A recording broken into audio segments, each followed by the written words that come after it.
Welcome back to another episode of HealthCap Weekly Wrap. We've got a packed episode today. We're talking about proposed CMS enforcement changes that could affect Medicare participation, upcoming HIPAA security requirements, new research on smart walkers and fall prevention, Practical infection prevention tips around C. diff, updated thinking on urinary tract infections in older adults, and why hydration remains one of the most important clinical priorities in senior care. Let's jump right in with a story that's getting a lot of attention across healthcare. The first story comes from McKnight's Long-Term Care News and focuses on provider concerns about new CMS proposals designed to combat fraud, waste, and abuse. This one caught my attention because while everyone supports protecting Medicare, providers are raising questions about how broadly some of these proposed enforcement tools could be applied. Here's where it gets interesting. According to the article, CMS is looking at expanding its authority to revoke Medicare enrollment, deny participation, and recover payments under certain circumstances. The proposals include actions tied to geographic risk factors, licensing issues, and specific criminal convictions.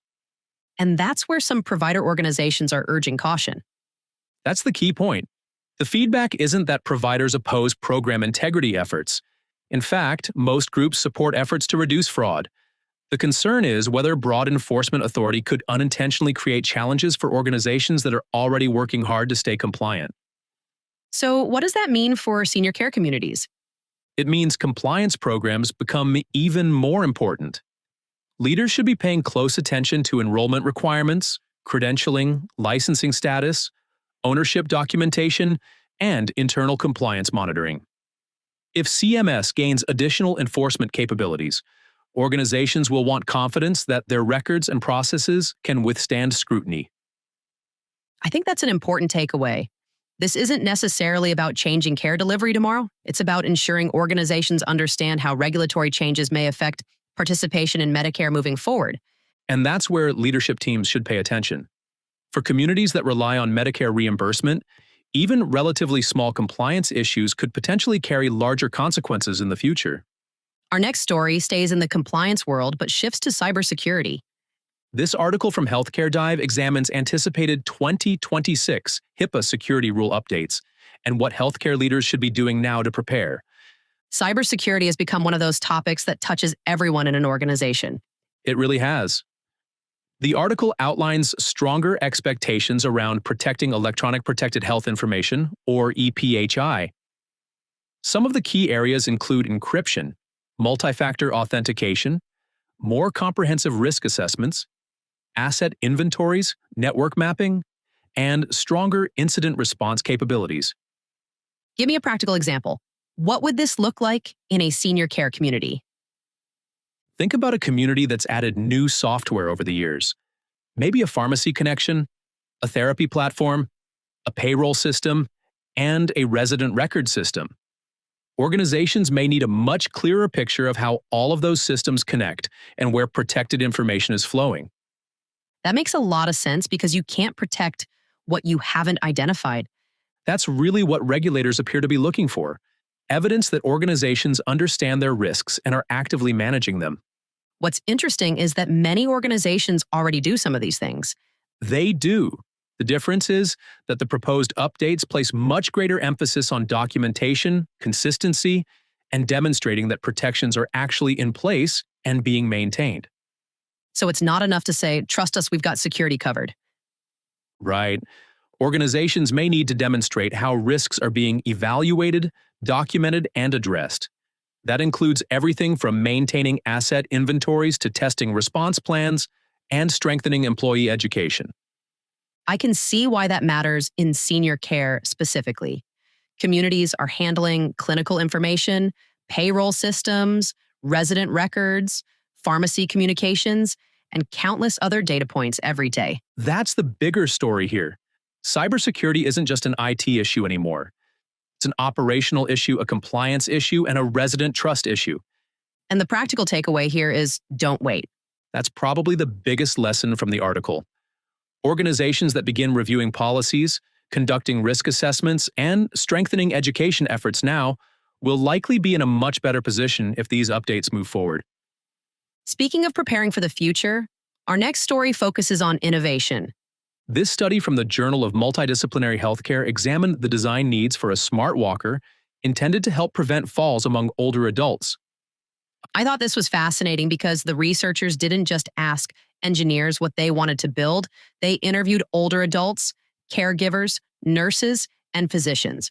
Which is something we talk about all the time in senior care. The people using the technology should have a voice in designing it.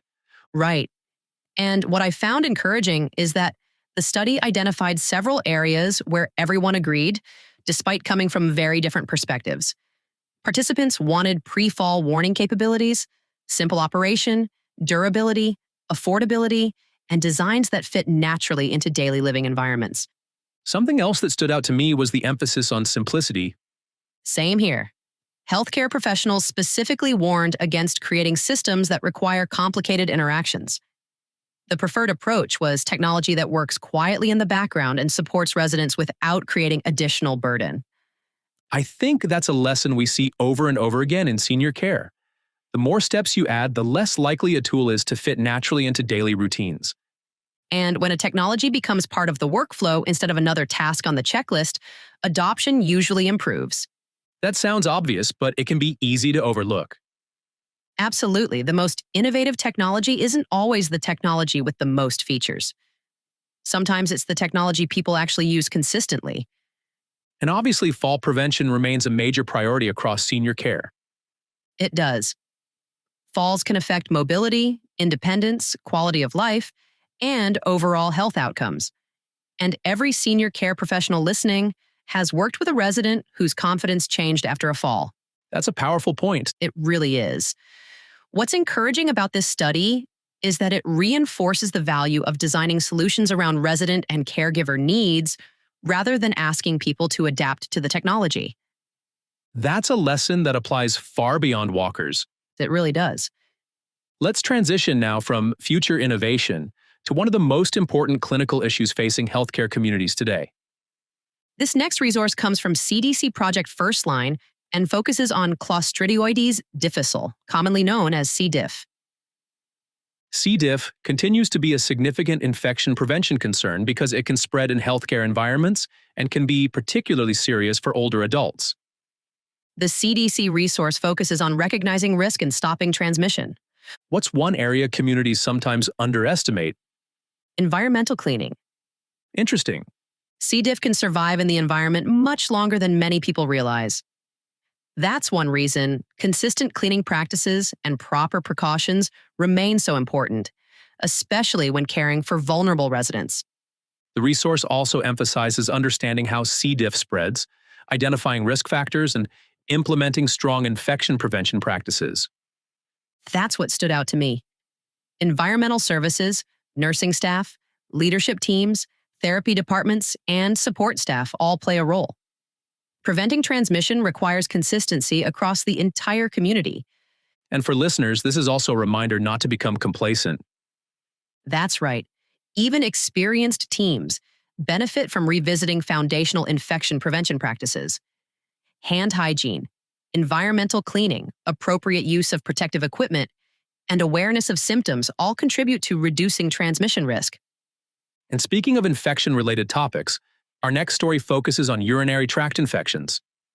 This educational presentation from PG65 addresses one of the most common and frequently misunderstood clinical issues in senior care. What jumped out at me about this presentation is that it goes beyond simply discussing UTIs. It spends significant time talking about how to identify true infections and distinguish them from asymptomatic bacteriuria. Which has become an increasingly important conversation. That's one of the biggest misconceptions. A positive urine test doesn't automatically mean a resident has a urinary tract infection. The presentation helps clinicians understand how to interpret urinalysis findings and consider the full clinical picture. That's an area that has evolved quite a bit over the years. It has. The presentation even reviews how thinking around UTI management has changed over time as researchers have learned more about asymptomatic bacteriuria and antibiotic stewardship. It also addresses something every senior care professional has experienced, and that's family concern. Yeah. Families often want answers when a resident experiences confusion. behavior changes, or other health changes. Historically, UTIs were frequently assumed to be the cause. But the reality can be more complicated. Much more complicated. The presentation reviews current research and helps providers approach assessment and treatment decisions thoughtfully. So what's the practical takeaway? Focus on complete assessment. Consider symptoms, clinical findings, history, and diagnostic information together. Avoid assumptions, communicate clearly with families, and support evidence-based treatment decisions. That leads perfectly into our final story because hydration plays a role in so many of these discussions. This final presentation from PG65 explores dehydration and orthostatic hypotension. And honestly, it's one of those topics that affects almost every community. I was surprised by how direct the presentation was in explaining the connection. The finding that really caught my attention is that dehydration is considered the most common cause of orthostatic hypotension in older adults. And for anyone unfamiliar with the term, orthostatic hypotension refers to a drop in blood pressure that can occur when someone moves from sitting or lying down to standing. And the consequences can be significant. The presentation discusses associations with falls, delirium, stroke, kidney failure, and urinary tract infections. Which suddenly makes hydration feel a lot less routine. That's a good way to put it. It sounds simple on the surface, but consistent fluid intake can influence a surprisingly wide range of outcomes. The presentation also highlights how aging itself can create challenges. Right. Older adults may experience reduced thirst sensation, changes in appetite, medication effects, or other factors that make staying hydrated more difficult. So what should communities take away from this? Be proactive. Monitor hydration patterns, encourage fluid intake throughout the day, identify residents who may be at higher risk, and educate staff about the signs of dehydration before more serious complications develop. I also liked how this topic connected back to several of our earlier stories. Absolutely. Something as fundamental as adequate fluid intake can influence fall prevention, infection prevention, urinary health, and overall resident wellness.